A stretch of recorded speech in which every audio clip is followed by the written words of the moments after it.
Right, so Israeli soldiers have long strutted through Europe with the confidence of tourists, not fugitives at all, posting smiling selfies in Paris or sipping cocktails in Ibiza and assuming that whatever they did in Gaza, Europe's laws would never touch them. That illusion just ended in the most unlikely of places. A Belgian music festival. At Tomorrowland, better known for pounding DJ sets and legal precedents, two Israeli soldiers found themselves not at the VIP bar, but in the custody of Belgian federal police, being interrogated as suspected war criminals. A rave turned courtroom, you might say, but the symbolism could not be more serious.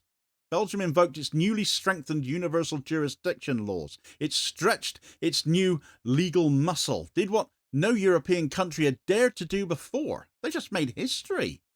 They treated Israeli soldiers as if the rules of international law actually applied to them. This should not really be an historic event. The rules are meant to apply equally, after all.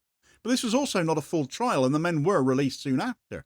Yet the damage has been done anyway. And actually, full prosecution needn't even be the actual point of this exercise, because for the first time, Israeli military personnel were no longer untouchable in Europe, and that, for Israel, is far more dangerous than any guilty verdict that might have been delivered. Right, so for far too many decades of illegal occupation, Israeli soldiers travelled across Europe without any fear of arrest, confident that their government's political alliances and Western diplomatic support would shield them from any accountability for what they might have been up to. That confidence has just been shaken to bits about a week ago now, when two Israeli men, one an active duty soldier, the other a reservist, were detained by Belgian federal police at the Tomorrowland musical festival in Boom, which is just the best name ever for a place to hold a music festival, isn't it? Acting on detailed complaints filed by the Hind Rajab Foundation, the HRF, and the Global Legal Action Network, GLAN, Belgian authorities invoked universal jurisdiction to interrogate the men over alleged war crimes in Gaza. According to reports from the Financial Times, Al Jazeera and Press TV, the accusations included indiscriminate destruction of civilian infrastructure and possible participation in operations that violated international humanitarian law. The men were released after questioning, though, and quickly left Belgium for the Netherlands. Yet the significance of their brief detention is still huge. This was the first time in European history that Israeli soldiers have been treated as war criminal suspects under universal jurisdiction. The fact that it happened in Belgium, a country with a long tradition of using its courts to prosecute international crimes, gives this case enormous symbolic weight. Even if the investigation does not now lead to formal charges, the psychological and political consequences are already reverberating. Israel was once able to rely on European passivity. It is now forced to confront the reality that its soldiers may no longer travel abroad there with impunity. The arrests have cracked open a door that activists and lawyers have been trying to force open for decades. To understand why this matters, it's worth looking at how Belgium broke with decades of precedent and why groups like HRF and GLAN are pursuing this strategy. They've already had success outside of Europe doing this, and what the broader consequences might be for Israel and for international justice. Because Belgium's decision to act was not an accident, but the product of a unique legal environment and a growing willingness in parts of Europe to challenge Israel's long-standing immunity, in spite of others that get a lot more press coverage saying the opposite.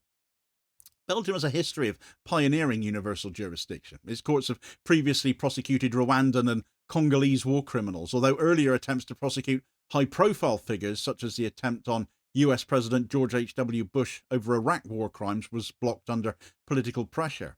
But Belgium's 2024 reform of its Code of Criminal Procedure restored a lot of the broad powers that had been watered down over that to begin prosecuting genocide, war crimes, and crimes against humanity committed abroad once more, provided the suspect was physically present in the country, though. This was the mechanism used to arrest the two Israelis. The significance lies not only in the law itself, but in the fact that Belgium was willing to apply it to Israeli citizens. For decades, European governments avoided prosecuting Israeli personnel, fearing diplomatic backlash from Israel or the United States. Well, that taboo has now been broken. 21 months of graphic genocide playing out daily across all of our social media feeds around the world, I dare say, went a long way to making sure of that.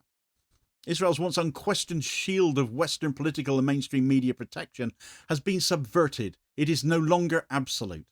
Universal jurisdiction had previously been applied against individuals from African and other Middle Eastern states, but rarely against citizens of Western-backed democracy. Such was the double standard that sadly has always actually been at play.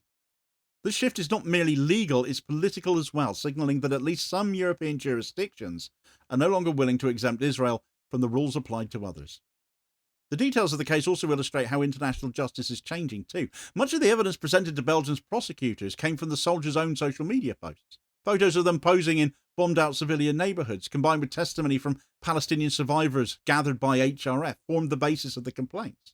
Social media has become a self-incriminating evidence trail that activists can exploit. Any of us can do it, making it harder for Israeli soldiers to hide behind denials.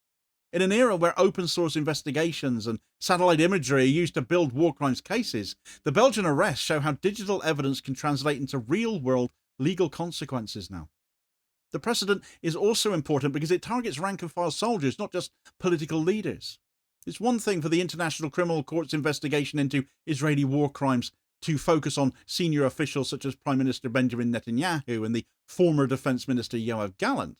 But Belgium's action sends a different message. Ordinary soldiers, no matter who you are, you're not immune either. This could have a deterrent effect on future military operations potentially, as individual soldiers will now have to begin to consider the personal legal risks of carrying out what they may well readily realise are questionable orders. Which is something they're supposed to do anyway, actually. They can actually refuse orders which violate international law. The fact Israel has acted with so much political immunity as well as impunity for so long is why this is so rarely ever a consideration for them in my mind. Both the Hindrajab Foundation and GLAN are part of a growing movement using law as a form of activism, a strategy often referred to as lawfare, though quite often we hear this term being used with negative connotations. We've often seen this weaponized against protesters here in the UK, of course. It's also being used by Iran against Israel right now as well, as I covered in a story the other day, which is rather interesting. But it's being deployed against Israel by organisations like these as well. Their goal is not simply to secure immediate convictions, which are notoriously difficult in politically sensitive war crimes cases, but to build a cumulative legal and reputational campaign that erodes Israel's international legitimacy. The HRF, named as they are after a 6-year-old Palestinian girl who was killed in Gaza, was established specifically to document and prosecute these war crimes. Working with GLAN, who are a UK-based legal network, the Foundation has been systematically collecting evidence, including sworn witness statements, video footage, and open-source intelligence. According to the New Arab, the HRF claims to have already identified over 1,000 Israeli soldiers for potential legal action in multiple jurisdictions. GLAN, which has experience in successful universal jurisdiction cases against other states, provides the legal expertise to craft complaints that domestic courts cannot easily dismiss. First, they aim to undermine Israel's diplomatic shield by forcing Western governments to choose between upholding international law or appearing complicit in war crimes. Belgium's action demonstrates that at least some courts are willing to act independently of political pressure, setting an example for others. Second, they seek to weaponize reputation. The activists understand that even if a case fails, the headline, "Israeli soldiers arrested for war crimes in Europe," is itself going to be a victory, damaging Israel's global image and strengthening the Palestinian narrative of victimhood and resistance. And thirdly, they're building legal dossiers for the future. Even if current political conditions prevent prosecutions, these cases create a record that can be revived if political climates shift or if suspects travel to less friendly jurisdictions.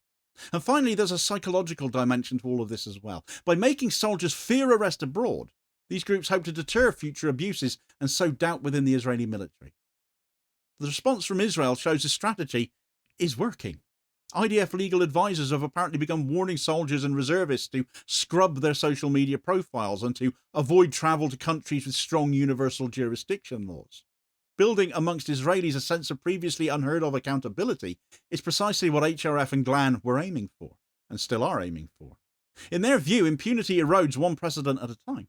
The Belgian arrests have already created consequences that extend far beyond the two individuals involved. The most immediate impact is reputational. Israel has long promoted the idea of having the most moral army in the world, hasn't it? We're sick of hearing that one.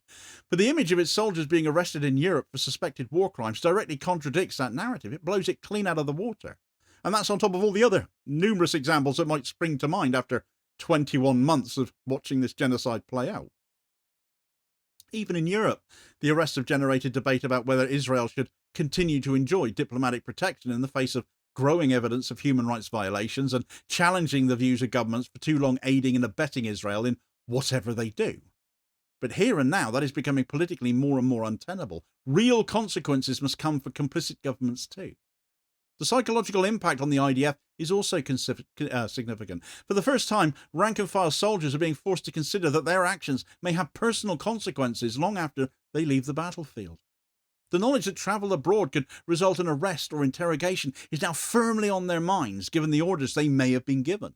Where it might still be considered a tad optimistic to imagine this may deter many from participating in aggressive operations, at least it sows doubt, and perhaps that will make them more cautious.